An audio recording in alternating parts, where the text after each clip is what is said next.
Dragi bratje in sestre, dragi motoristi, to smo na tak ali drugačen način skozi naše življenje pravzaprav kar vsi. Če smo prisluhnili Božji besedi, smo slišali v prvem berilu iz življenja prve cerkve, kar nam opisujejo apostolska dela, kako je Bog v Svetem Duhu za vse.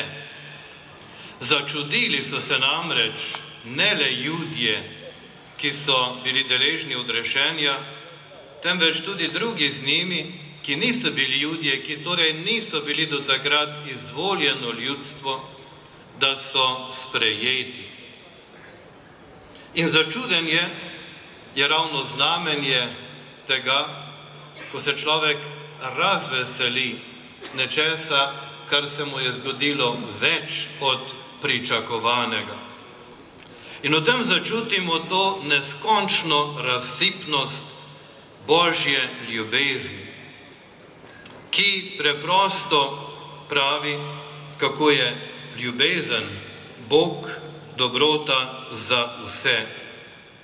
In prav to nam potem Jezus tako lepo sporoča v današnjem evangelskem odlomku, kjer nam pravi, in morda marsikdaj premalo pazimo na te besede, niste vi mene izvolili, ampak sem jaz vas izvolil.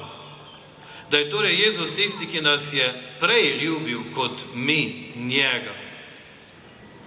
Torej, kakorkoli je z nami v našem življenju, mi smo ljubljeni.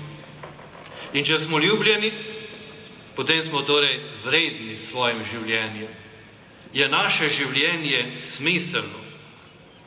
In ker je Bog večen in je ljubezen sama neskončna ljubezen in je On tisti, ki nas je izbral, vključil v to ljubezen, je torej naše življenje vedno vredno, vedno smiselno. In Bog nas nima rad na nek abstraktni način, temveč povsem konkretno. To ljubezen, ki bi bila samo v duhu, pravzaprav abstraktna, neotipljiva, uresniči v Jezusu Kristusu, svojem Sinu, ki pa je konkretno človeško bitje, otipljivo bitje. In tako nas torej Bog nagovarja svojo ljubeznijo na otipljiv način. Kajti ljubezen čutimo po medsebojnih odnosih, po bližnjem. Tega smo resnično veseli. Če torej v našem vsakdanjem življenju čutimo, da se razumemo s sosedom, z bližnjim, v družini, da se spoštujemo in se imamo radi, da smo ljubljeni, morda takrat pozabljamo na to, da je to sad Božje ljubezni do nas in mislimo, da je to samo naš sad medsebojnega doživljanja, pa pravzaprav nič hudega, čutimo pa Božjo ljubezen, saj je Bog neskončno diskreten in nikoli samega sebe ne postavlja na prvo mesto. Morda pa se včasih zgodi, verjetno slehernemu, da pa te ljubezni po bližnjemu, še posebej tam, kjer bi si jo želeli, ne čutimo tako, kot bi si jo želeli, ali pa kot jo kdaj pričakujemo. Morda dejansko nam drugi niso vedno naklonjeni, ali pa tudi sami preveč pričakujemo in dostikrat lahko tudi premalo dajemo. Kakorkoli že, vsakdo izmed nas se marsikdaj tudi počuti nedorečenega in samega.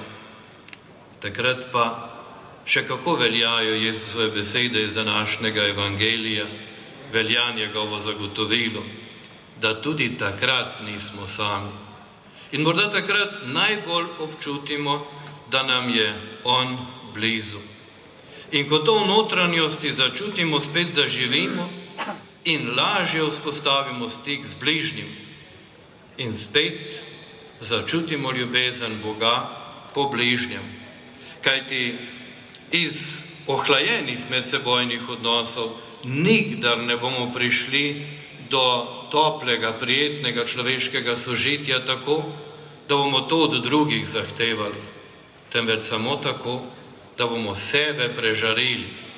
Potem pa bodo vsi od nas drugi postali spet pozorni na nas in bo komunikacija stekla. In zato, bratje in sestre, do bližnjega pravzaprav ne moremo zaradi naše šibkosti brez Boga. Če smo z njim v notranjosti prižarjeni in o njem začutimo, da je naše življenje vredno in smiselno, potem postanemo sončni in nas opazijo drugi, se drugi na nas odzovejo. Tako čutimo, da Jezus, ko nam govori, naj ga ljubimo, to ne dela zaradi tega, ker bi bil pohlepen po naši ljubezni, temveč to dela zaradi tega, da bi bilo nam dobro, da bi bili torej mi na pravi način prežarjeni. Pa morda sedaj prenesimo še to misel iz današnje Božje besede tudi na naše vsakdanje življenje, zlasti v tem trenutku vseh vas, ki se ukvarjate tudi z takim športom, kot je motor. Pa ne samo za vas, temveč za vsakogar izmed nas. Če smo torej pozorno poslušali Božjo besedo, smo svetinja v Božjih očeh in v razmerju do bližnjega. In to moramo imeti v svoji zavesti. Ko se torej en družinski oče, fant, dekle ali mati, žena, kdorkoli odpravi z motorjem na pot, pa se zaveda, da je v srcu nekoga svetinja, nekaj svetega, da ga ima torej nekdo rad. Je to dovoljšna zavora na poti življenja, da ne bo šel predaleč. Mi se moramo čuvati drug za drugega, ker smo drug drugemu svetinja. Če pa kdaj nimamo tega občutka, smo pa nekomu vedno svetinja, našemu Bogu. Zato se mu lahko po eni strani prepustimo in verjamemo, da nas spremlja, po drugi strani pa se moramo zavedati, da nam je dal v naše življenje vse potrebne mehanizme, da se lahko varujemo tudi sami. In danes ga še posebej prosimo, da nam da zdrave pameti, da bomo šli v življenju čim dlje, vendar nikoli predaleč. Amen.